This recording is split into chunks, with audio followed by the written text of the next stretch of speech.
আগের দিন ভেদে তোমাদের ওই 7 পর্যন্ত করেছিলাম। আজকে তোমাদের এই লেখা অঙ্কগুলো করব। 9, 11, 13, 14 এই 4টা অঙ্কর আজকে সলিউশন করে দেবো।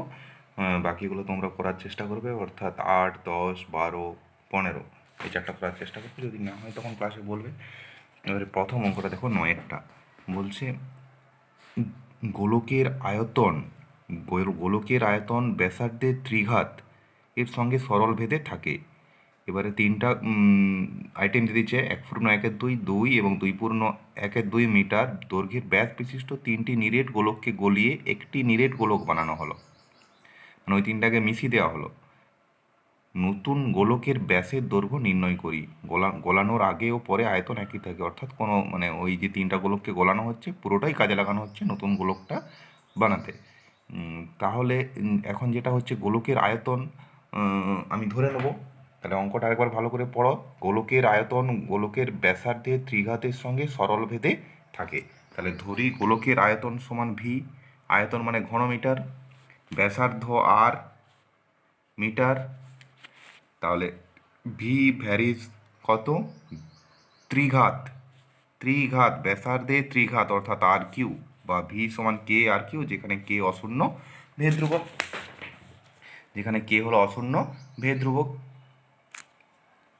এবার আমার এইদিকে আমি ছোট ছোট গোলকগুলোর ব্যাসার্ধ লিখে নিয়েছি। প্রথম গোলকের ব্যাসার্ধ হচ্ছে, দেখো ব্যাস বলা আছে 1/1/2, তাহলে ব্যাসার্ধ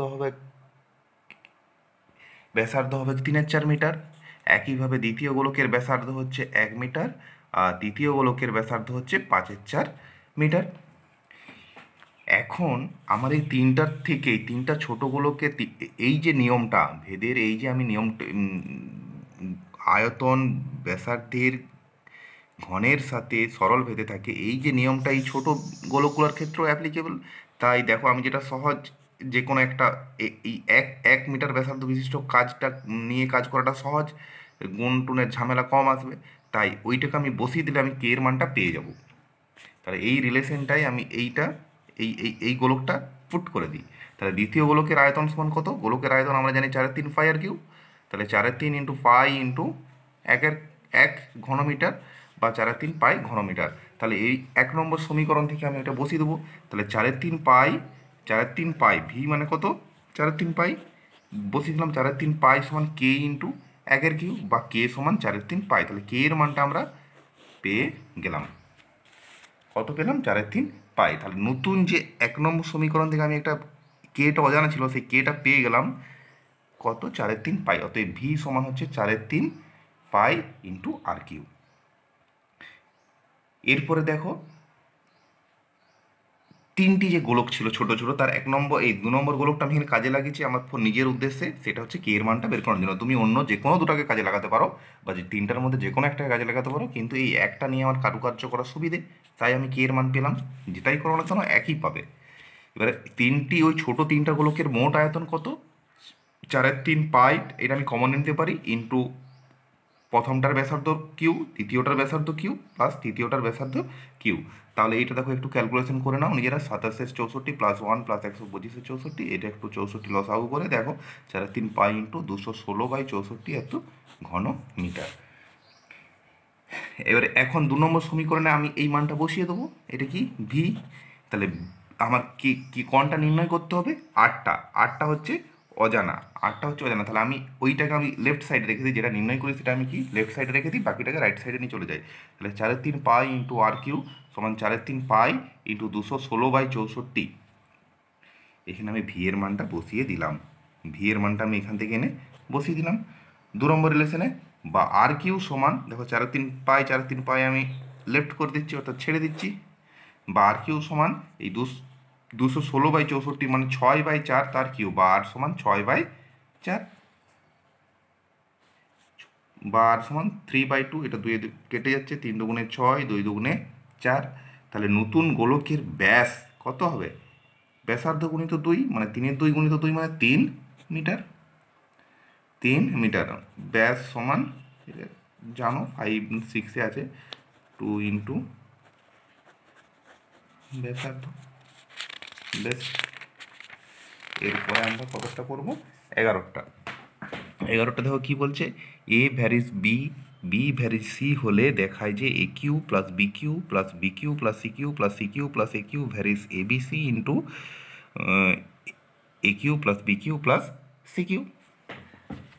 তাহলে এটা অঙ্কটা আমি লিখে নিয়েছি, ছোট্ট বলে অঙ্ক লিখে নিয়েছি। তাহলে কী বলা আছে, এ ভ্যারিজ বি কিউ বা এ সমান K one B Q, B varies C বা বি সমান কি কে টু সি। তাহলে এ ভ্যারিজ বি সমান বা এ সমান কে ওয়ান বি। একইভাবে দেখো এইখানে আমি বি এর মানটা 1 নম্বর সমীকরণ যে দিয়েছি সেখানে বি এর মানটা আমি বসিয়ে দিই। তাহলে 1 ও 2 থেকে পাই এ সমান কে ওয়ান, এইখানে এই বি এর জায়গায় আমি কি বসাচ্ছি কে টু সি।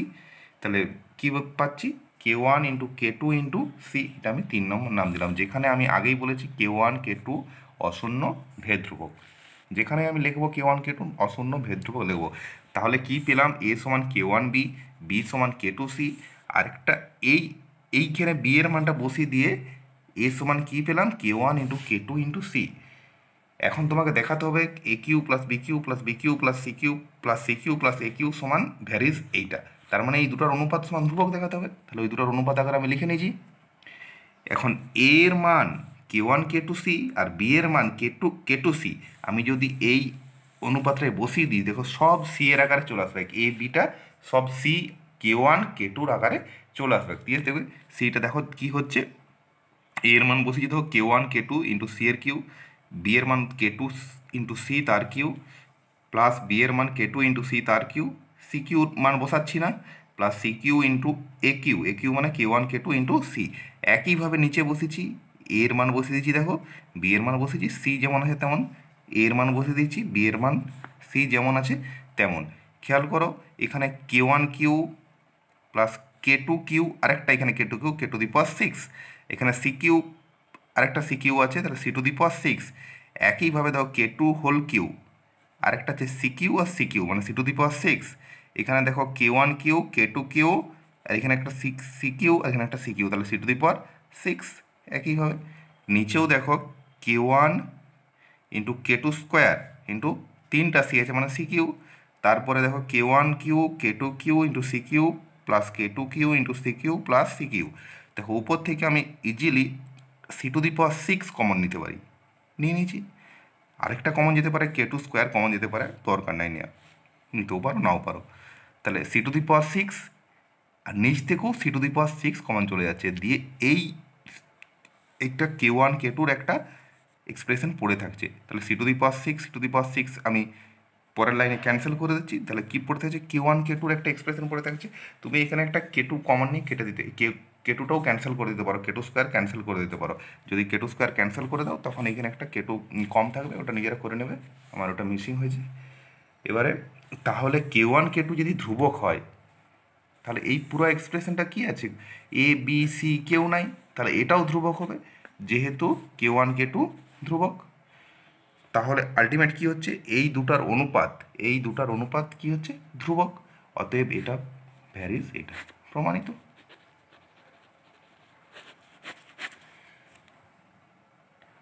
হয়েছে। দেখো এবারে আমরা 13 অঙ্ক করবো। 13টা কি বলছে, চোঙের আয়তন ভূমির ব্যাসার্ধের দৈর্ঘ্যের বর্গের এবং উচ্চতার সঙ্গে যৌগিক ভেদে আছে। চোঙের আয়তন ভূমির ব্যাসার্ধের দৈর্ঘ্যের বর্গ এবং উচ্চতার সঙ্গে যৌগিক ভেদে আছে। তাহলে দুটি চোঙের ভূমির ব্যাসার্ধের অনুপাত, দুটো ডিফারেন্ট চোঙ দিয়ে দিয়েছে, তাদের একটা যদি 2r হয় স্মল আর বললাম, আর একটা 3r, এবং তাদের উচ্চতার অনুপাত একটা যদি 5h হয়, একটা হচ্ছে 4h দ্বিতীয়টা। তাহলে ওদের আয়তনের অনুপাত নির্ণয় করি, দেখা যাক। তাহলে একইভাবে এখানে ধরি চোঙের আয়তন ভি ঘন একক, ভূমির ব্যাসার্ধ আর এবং উচ্চতা এইচ। তোমাকে বলে দিচ্ছে যে ভি আয়তন ভূমির ব্যাসার্ধের দৈর্ঘ্যের বর্গ এবং উচ্চতার সঙ্গে যৌগিক ভেদে আছে। তাহলে ভি ভ্যারিজ আর স্কোয়ার ইন্টু এইচ বা ভি সমান কে into R square into H, যেখানে কে হচ্ছে অশূন্য ভেদ ধ্রুবক। এবারে বলে দিচ্ছে দেখো এখানে দৈর্ঘ্যের ভূমির দুটি চোঙের ভূমির ব্যাসার্ধের দৈর্ঘ্যের অনুপাত হচ্ছে 2:3 আর উচ্চতার অনুপাত হচ্ছে 5:4। তার মানে প্রথম চোঙটার ভূমির ব্যাসার্ধ 2r আমি ধরতে পারি, দ্বিতীয় চোঙটার কত 3r, প্রথম চোঙটার উচ্চতা 5h, দ্বিতীয় চোঙটার উচ্চতা 4h। একটা আর একটা এইচ আমরাকে অনুপাত থেকে সংখ্যায় আনতে গেলে একটা গুণ করতে হয়, এটা তোমরা জানো। এবার 1 নম্বর সমীকরণ থেকে আমাদের এই প্রথম স্টেপ উদ্দেশ্য হবে এই কে এর মানটাকে আমরা মানে অঙ্কে যা যা জানা মান আছে সেই আকারে নিয়ে চলে আসা। তাহলে আমি এইখান থেকে হয় 1 নম্বর বা 2 নম্বর চোঙ থেকে একটা যে কোনো আয়তন বের করে নিচ্ছি। তা চোঙের আয়তন কি pi R square into H, pi into R square into H, ঘন একক।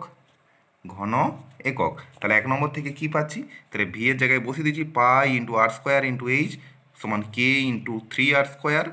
এখানে আর স্কোয়ার মানে কত 3r স্কোয়ার, তাহলে ছোটো চোঙের ক্ষেত্রেও তো এই ফর্মুলাটা অ্যাপ্লিকেবল হবে, তাই করে দিয়েছি সমান 4h, বা কে সমান কত হচ্ছে পাই, বা ভি সমান পাই into R square into H. তাহলে 1 নম্বর সমীকরণে কে এর জায়গায় কত বসালাম পাই, যেহেতু এখানে কে সমান পাই পেয়ে গেছি। এবারে কি বলেছে, দুটি চোঙের আয়তনের অনুপাত নির্ণয় করতে হবে। ধরি প্রথম চোঙের আয়তন v1, দ্বিতীয় চোঙের আয়তন v2 ঘন একক। তাহলে v1 বাই v2 সমান কি হচ্ছে পাই, এই ফর্মুলায় ফেলে দিচ্ছি উপর নিচে, পাই into R square into 5h, মানে 2r তার স্কোয়ার মানে 4r স্কোয়ার। আর দ্বিতীয় চোঙের আয়তন হচ্ছে 3r তার স্কোয়ার মানে 9r square by H, pi vanish হয়ে গেলো, আর স্কোয়ার ভ্যানিশ হয়ে গেলো, এইচ ভ্যানিশ হয়ে গেলো, বা v1 বাই v2 সমান 5 ইন্টু 9, বা v1:v2 সমান 5:9। অতএব দুটি চোঙের আয়তনের অনুপাত 5:9। বোঝা গেছে?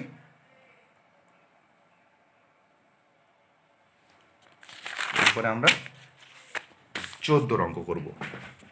14 অঙ্কটা দেখো ভালো করে কি বলছে। 5 লাখ গ্রামের কৃষি সমবায় সমিতি একটি ট্রাক্টর ক্রয় করেছে। আগে সমিতির 2400 বিঘা জমি 25টি লাঙল দিয়ে চাষ করতো, 25টি লাঙল দিয়ে চাষ করতে 36 দিন লাগলো। তাহলে এখন হচ্ছে একটা ট্রাক্টর ক্রয় করেছে, আগে 2400 বিঘা জমি 25টি লাঙল দিয়ে চাষ করতে 36 দিন সময় লাগতো। তাহলে জমির পরিমাণ 2400, লাঙল হচ্ছে 25টি, সময় লাগতো দিন লাগতো হচ্ছে 36 দিন। এখন অর্ধেক জমি কেবল ট্রাক্টর দিয়ে 30 দিনে চাষ করা যায়, ওই একটা ট্রাক্টর দিয়ে। তাহলে একটি ট্রাক্টর কয়টি লাঙলের সমান চাষ করে তা ভেদ তত্ত্ব প্রয়োগ করে নির্ণয় করতে হবে। তাহলে অঙ্কটা পড়ে বুঝতে পেরেছো যে একটা সমবায় সমিতি আগে 2400 বিঘা জমি চাষ করতো 25টি লাঙল দিয়ে 36 দিনে, এখন একটা ট্রাক্টর কিনেছে, সেই ট্রাক্টর 30 দিনে অর্ধেকটা জমি অর্থাৎ 1200 বিঘা জমি চাষ করতে হবে। 2400 অর্ধেক কত 1200। তাহলে এখন বলছে যে একটা ট্রাক্টর কটা লাঙলের সমান কাজ করে, এটা তোমাকে নির্ণয় করতে হবে। তাহলে মনে করি এ সংখ্যক লাঙল আমাকে ধরতে হবে। ভেদ তত্ত্ব করতে গেলে দেখো আমাকে প্রতিটা জিনিস আমরা আয়তন জানি বা ক্ষেত্রফল জানি, সব কিন্তু ধরতে হচ্ছে ভি ইত্যাদি। মনে করি এ সংখ্যক লাঙল, তাহলে এ হচ্ছে লাঙলের সংখ্যা, বি দিনে সি বিঘা জমি চাষ করতে পারে। তাহলে দেখো যদি সি ধ্রুবক থাকে, যদি বি ধ্রুবক থাকে, সময় যদি ধ্রুবক থাকে, লাঙলের সংখ্যা যদি বাড়ানো হয় তাহলে জমির সংখ্যা বাড়বে না কমবে? বি যদি ধ্রুবক থাকে তাহলে এ ভ্যারিজ সি, যখন বি ধ্রুবক তাহলে 10টা লাঙলে যদি 25 বিঘা জমি চাষ করতে পারে 10 দিনে, তাহলে 20টা লাঙল 10 দিনে নিশ্চয়ই বেশি করবে। তাহলে যখনই লাঙলের পরিমাণ বাড়ছে, যদি বি দিনটা ধ্রুবক থাকে জমির পরিমাণও বাড়বে। আবার এখন সিকে যদি ধ্রুবক করি তাহলে অর্থাৎ জমির পরিমাণটা ধ্রুবক, এবারে লাঙলের পরিমাণ যদি বাড়াই তাহলে সময় কি হবে কমবে। তাহলে 10 বিঘা জমি চাষ করতে 10টা লাঙলের যদি 10 দিন সময় লাগে, তাহলে 10 বিঘা জমি চাষ করতে লাঙলের সংখ্যা বাড়ালাম 15টা লাঙল, সময় নিশ্চয়ই কম লাগবে যদি জমির পরিমাণ একই থাকে। তাহলে তখন এটা ব্যস্ত ভেদে থাকবে। তাহলে এ ভ্যারিজ সি যখন বি ধ্রুবক, আর বি ভ্যারিজ 1/b, এ ভ্যারিজ 1/b যখন সি ধ্রুবক। অর্থাৎ জমির পরিমাণ ধ্রুবক থাকলে লাঙল এবং সময়ের ব্যস্ত ভেদে আছে, এবং যদি সময় ধ্রুবক থাকে লাঙল এবং জমির পরিমাণ সরল ভেদে আছে। তাহলে যৌগিক ভেদ নিয়ম এই দুটোর উপর আমরা প্রয়োগ করে দিই। যৌগিক ভেদের নিয়ম কি বলছে, A varies C by B যখন বি ও সি উভয়ই চলো। বা এ সমান কে সি বাই বি, যেখানে কে হচ্ছে অশূন্য ভেদ ধ্রুবক, যেখানে এ হচ্ছে নাঙ্গল সংখ্যা, বি হচ্ছে সময় দিন, আর সি হচ্ছে বিঘা। তাহলে আমরা প্রথমে তোমার বলা আছে দেখো এইখানে এই যে 2400 বিঘা 25টি নাঙ্গল, তাহলে এ সমান কত 25, সি সমান কত 2400, আর বি সমান কত 36 দিন। তাহলে 1 নম্বর সমীকরণটা বসিয়ে দিই, বা 25 সমান কে ইন্টু 2400/36, বা কেটা অজানা, দেখো কেটা তাহলে বাঁদিকে রেখে দিচ্ছি, তাহলে কে সমান কত 36 ইন্টু 25/2400। এটা একটু সিম্পলিফিকেশন কাটাছিটা হয়ে গেছে, কাটাছিটা একটু নিজেরা দেখে নেবে, সমান 9/24। তাহলে 1 নম্বর সমীকরণ অর্থাৎ এ বি সি আর কে এর রিলেশনটা কী এলো, কে এর মানটা 9/24 আমি বসিয়ে দিলাম, তাহলে এ সমান 9/24 ইন্টু সি বাই বি। এখন কি বলেছে লাস্টলি, যে 30 দিন, দিনটা বি, তাহলে বি সমান 30, আর অর্ধেক জমি, তার মানে সি সমান কত 1200 বিঘা চাষ করতে পারে। তাহলে ওইটা কটা নাঙ্গলে চাষ করছে দেখো, তাহলে এ তখন এ সমান কত হবে, বা এ সমান এখানে বসিয়ে দাও 9/24 ইন্টু সি বাই বি, মানে 1200/30, তাহলে এটা একটু কাটাকাটি হয়ে গেছে, সমান কত হয়েছে 1500। অর্থাৎ 1200 বিঘা জমি 30 দিনে চাষ করছে 15টা নাঙ্গলে।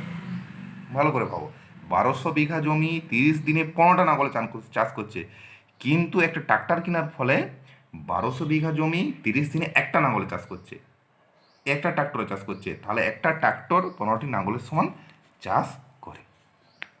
বোঝা গেল? দুম করে ট্রাক্টর চলে এলো, তাহলে ওই একই পরিমাণ জমি অর্থাৎ অর্ধেক জমি আমার কটা নাঙ্গল লাগছে দেখি একই সময়ে, তাহলে ওইটাই একটা ট্রাক্টরে করবে। সহজ কথা। ঠিক আছে, বেশ, আজকে এখানেই থাক। পরের দিন তোমাদের এই এমসিকিউগুলো করবো, যতটা হয় পরের ক্লাসটায় শেষ করে দেবো ভেদটা। ঠিক আছে।